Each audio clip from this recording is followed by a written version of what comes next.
নমস্কাৰ ছাত্ৰ ছাত্ৰীসকল, মই তোমালোকক স্বাগতম জনাইছোঁ মোৰ ইউটিউব চেনেলত।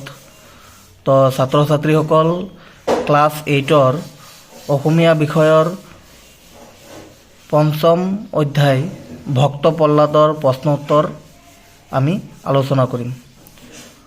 ভক্ত প্ৰহ্লাদ 1 নম্বৰত কৈছে উত্তৰ দিয়া। ভক্ত প্ৰহ্লাদ নাটকখনিৰ বা নাটিকাখনৰ মুখ্য চৰিত্ৰকেইটাৰ নাম লিখা। ভক্ত প্ৰহ্লাদ নাটিকাখনৰ মুখ্য চৰিত্ৰকেইটাৰ নাম হ'ল হৰি, ত্ৰিজগতৰ ত্ৰাণকৰ্তা, ভক্তবৃন্দৰ উপাস্য দেৱতা। হিৰণ্যকশিপু দৈত্যৰাজ হৰিৰ চিৰবৈৰী। প্ৰহ্লাদ হিৰণ্যকশিপুৰ পুত্ৰ, ভগৱানৰ একান্ত ভক্ত। খণ্ডামৰ্ক দৈত্যগুৰু, মহাৰাণী হিৰণ্যকশিপুৰ পত্নী দৈত্যৰাণী। খ নম্বৰ প্ৰশ্ন কৈছে নাটিকাখনি কেইটা দৃশ্যত বিভক্ত? নাটিকাখনি 5টা দৃশ্যত বিভক্ত। ঘ নম্বৰ প্ৰশ্ন প্ৰহ্লাদৰ পিতৃৰ নাম কি? উত্তৰ প্ৰহ্লাদৰ পিতৃৰ নাম হ'ল হিৰণ্যকশিপু। হিৰণ্যকশিপুৰ ভাতৃৰ নাম কি আছিল? এইটো ঘ নম্বৰ প্ৰশ্ন। উত্তৰটো হ'ব হিৰণ্যকশিপুৰ ভাতৃৰ নাম আছিল হিৰণ্যাক্ষ। ঙ নম্বৰ প্ৰশ্ন হৰিৰ প্ৰতি প্ৰহ্লাদৰ কেনেকুৱা ভক্তি আছিল? উত্তৰ হৰিৰ প্ৰতি প্ৰহ্লাদৰ একান্ত ভক্তি আছিল। প্ৰথম 6 নম্বৰ প্ৰশ্ন প্ৰহ্লাদক অসুৰৰ শাস্ত্ৰজ্ঞান দিবলৈ কাক নিযুক্তি দিয়া হৈছিল? উত্তৰটো হ'ব প্ৰহ্লাদক অসুৰৰ শাস্ত্ৰজ্ঞান দিবলৈ দৈত্যগুৰু শুক্ৰাচাৰ্যৰ 2 পুত্ৰ খণ্ড আৰু মৰ্কক নিয়োগ কৰা হৈছিল। দ্বিতীয় 6 নম্বৰ প্ৰশ্ন ত্ৰিজগতৰ পতি বুলি প্ৰহ্লাদে কাক কৈছিল? উত্তৰটো হ'ব ত্ৰিজগতৰ পতি বুলি প্ৰহ্লাদে হৰি অৰ্থাৎ ভগৱান বিষ্ণুক কৈছিল। বৰ্গীয় 1 নম্বৰ প্ৰশ্ন স্ফটিক স্তম্ভটোৰ পৰা ওলাই অহা আধা মানুহ আধা সিংহৰ ৰূপটোৰ নাম কি? উত্তৰ স্ফটিক স্তম্ভটোৰ পৰা ওলাই অহা আধা মানুহ আধা সিংহটোৰ নাম নৰসিংহ। ভগৱান বিষ্ণুৰ 4 নম্বৰ অৱতাৰ নৰসিংহ। জ নম্বৰ প্ৰশ্ন অসুৰৰ শাস্ত্ৰখনৰ নাম কি আছিল? উত্তৰটো হ'ব অসুৰৰ শাস্ত্ৰখনৰ নাম বামানয় শাস্ত্ৰ। 2 নম্বৰ লিখিব কৈছে। 2 নম্বৰ ক কৈছে কি ভাৱত তন্ময় হৈ আছা প্ৰহ্লাদ? তোমাৰ কাষত আহি মই ৰৈছোহি, তুমি গমেই পোৱা নাইনে? এই কথাষাৰ প্ৰহ্লাদক কোনে কৈছিল? সেই সময়ত প্ৰহ্লাদ কি ভাৱত তন্ময় হৈ আছিল? উত্তৰটো হ'ব এই কথাষাৰ প্ৰহ্লাদৰ জ্যেষ্ঠ ভাতৃয়ে প্ৰহ্লাদক কৈছিল। সেই সময়ত প্ৰহ্লাদ এই সুন্দৰ প্ৰকৃতিৰ সৃষ্টিকৰ্তা হৰিৰ মহিমাৰ ভাৱত তন্ময় হৈ আছিল। খ নম্বৰ প্ৰশ্ন স্ফটিক স্তম্ভ ভাঙি প্ৰভু নৰসিংহই ওলাই আহি কি কৰিছিল? তেওঁৰ গৰ্জনত দৈত্য খবৰ কেনে অৱস্থা হৈছিল? উত্তৰটো হ'ব স্ফটিক স্তম্ভ ভাঙি প্ৰভু নৰসিংহই ওলাই আহি হিৰণ্যকশিপুক সামান্য এক পতংগৰ দৰে বধ ধৰি উৰুত বহুৱাই নখেৰে বিদাৰি বধ কৰি পেলালে। তেওঁৰ গৰ্জনত সকলো দৈত্য ভয়ত কম্পমান হৈছিল। 3 নম্বৰ চমুকৈ লিখা। ক নম্বৰ কৈছে প্ৰহ্লাদে হৰিভক্তিৰ মহিমাৰ বিষয়ে দেখুওৱা যুক্তিবোৰ একাদিক্ৰমে লিখা। উত্তৰটো হ'ব প্ৰহ্লাদে হৰিক ত্ৰিজগতৰ প্ৰতি সৃষ্টিকৰ্তা, পালনকৰ্তা আৰু ত্ৰাণকৰ্তা বুলি কৈছে। তেওঁ কৈছে যে ৰাখে হৰি মাৰে কোনে, অৰ্থাৎ হৰিয়ে ৰক্ষা কৰিলে আন কোনেও মাৰিব নোৱাৰে। হৰি হ'ল সকলোৰে প্ৰভু।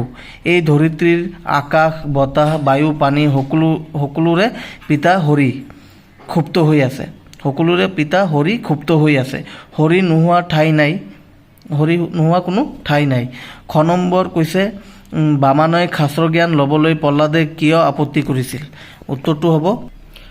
উত্তৰটো হ'ব বামানয় শাস্ত্ৰজ্ঞান ল'বলৈ প্ৰহ্লাদে আপত্তি কৰিছিল কিয়নো ই হৰি ভক্তিৰ বিৰুদ্ধ আৰু প্ৰহ্লাদে পৰমপিতাৰ শ্ৰীচৰণত শৰণ লৈছিল। গ নম্বৰ প্ৰশ্ন কৈছে হৰিক দৈত্যবংশৰ চিৰবৈৰী বুলি দৈত্যৰাজ হিৰণ্যকশিপুৱে কিয় কৈছিল? উত্তৰটো হ'ব হৰিক দৈত্যবংশৰ চিৰবৈৰী বুলি হিৰণ্যকশিপুৱে কৈছিল কিয়নো হৰিয়ে হিৰণ্যকশিপুৰ ভাতৃ হিৰণ্যাক্ষক দাঁতেৰে খুচি হত্যা কৰিছিল।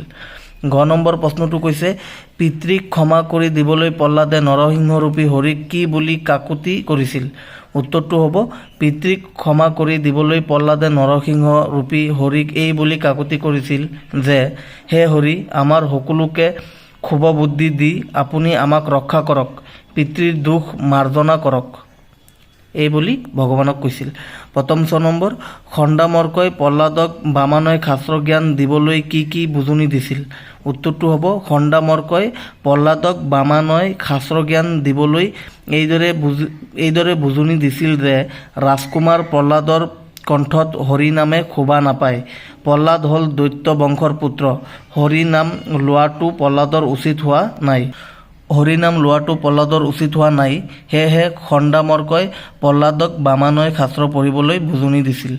দ্বিতীয় 6 নম্বৰ প্ৰশ্নটো প্ৰহ্লাদে গুৰুদ্বয়ৰ বুজনি কিয় মানি লোৱা নাছিল? উত্তৰটো হ'ব প্ৰহ্লাদে গুৰুদ্বয়ৰ বুজনি মানি লোৱা নাছিল কাৰণ বামানয় শাস্ত্ৰ হৰি ভক্তিৰ বিৰুদ্ধ আৰু প্ৰহ্লাদে পৰম পিতাৰ শ্ৰীচৰণত শৰণ লৈছিল। 4 নম্বৰ প্ৰশ্নটো কৈছে ব্যাখ্যা কৰা। ভাৰতীয় ভক্তিধাৰাৰ ঐতিহ্যত প্ৰহ্লাদৰ কাহিনী হ'ল এক গৌৰৱময় সংযোজন। ইয়াৰ উত্তৰটো হ'ল ভাৰতীয় ভক্তি সাহিত্যৰ ইতিহাসত প্ৰহ্লাদ এক উল্লেখযোগ্য নাম।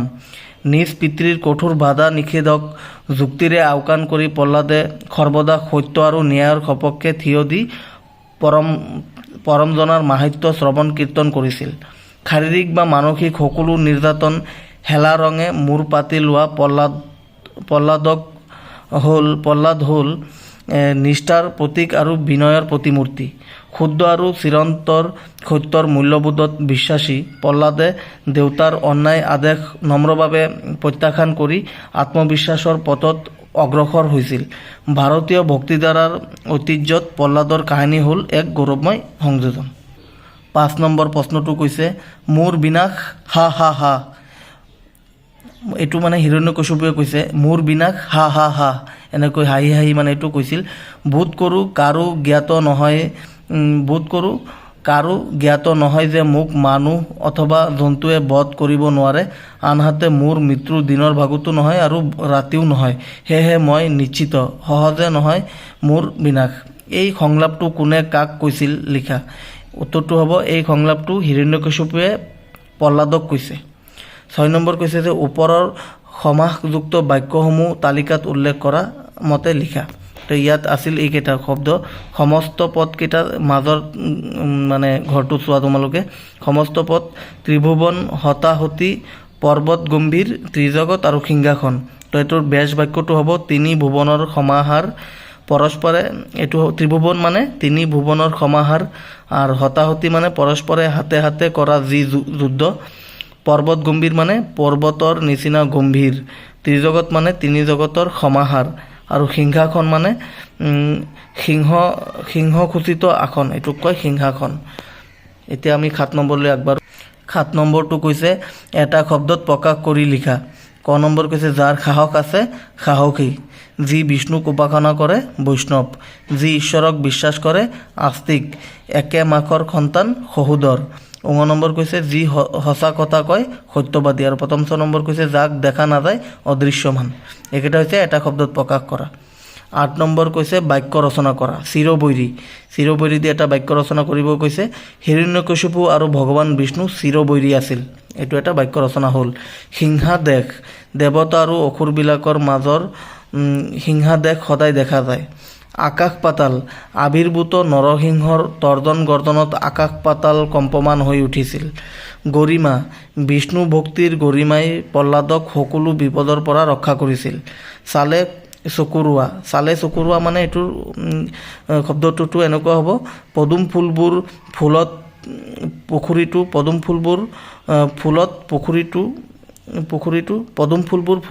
পুখুৰীটো চালে চোৱাৰে হৈ পৰিছে মানে এইটো। পিছত কৈছে শয়নে সপোনে, প্ৰহ্লাদে শয়নে সপোনে হৰিক স্মৰণ কৰিছিল। আমি লাষ্ট কুৱেশ্যন 9 নম্বৰলৈ আহোঁ।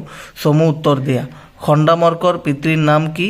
উত্তৰটো হ'ব খণ্ডামৰ্কৰ পিতৃৰ নাম দৈত্যগুৰু শুক্ৰাচাৰ্য। খ নম্বৰ কৈছে বিষ্ণুৱে প্ৰধানকৈ কেইটা অৱতাৰ ধাৰণ কৰিছিল?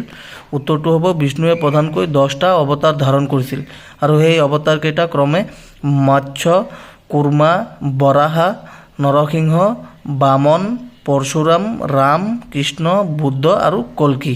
এইকেইটা ভগৱান বিষ্ণুৰ 10টা অৱতাৰ। গ নম্বৰ প্ৰশ্ন কৈছে বিষ্ণুৰ চতুৰ্থ অৱতাৰটো কি? উত্তৰটো হ'ব বিষ্ণুৰ চতুৰ্থ অৱতাৰটো নৰসিংহ অৱতাৰ। গ নম্বৰ বামানয় শাস্ত্ৰ কি? ইয়াৰ উত্তৰটো হ'ব বামানয় শাস্ত্ৰ বেদ বিৰুদ্ধে শাস্ত্ৰ। বামানয় শাস্ত্ৰটো হ'ল বেদ বিৰুদ্ধ শাস্ত্ৰ। দৈত্যসকলৰ শাস্ত্ৰক বামানয় শাস্ত্ৰ বুলি কোৱা হয়। তো ছাত্ৰ ছাত্ৰীসকল, তোমালোকে ক্লাছ 8ৰ অসমীয়া বিষয়ৰ এইটো 5ম অধ্যায় ভক্ত প্ৰহ্লাদটো ভালকৈ শিকিবা। এইটো ইয়াত প্ৰশ্ন উত্তৰকেইটা মই আলোচনা কৰিলোঁ ইতিমধ্যে। তো গতিকে তোমালোকে মোৰ ইউটিউব চেনেলটো ছাবস্ক্ৰাইব কৰিবা, লাইক কৰিবা আৰু শ্বেয়াৰ কৰিবা। বহুত বহুত ধন্যবাদ।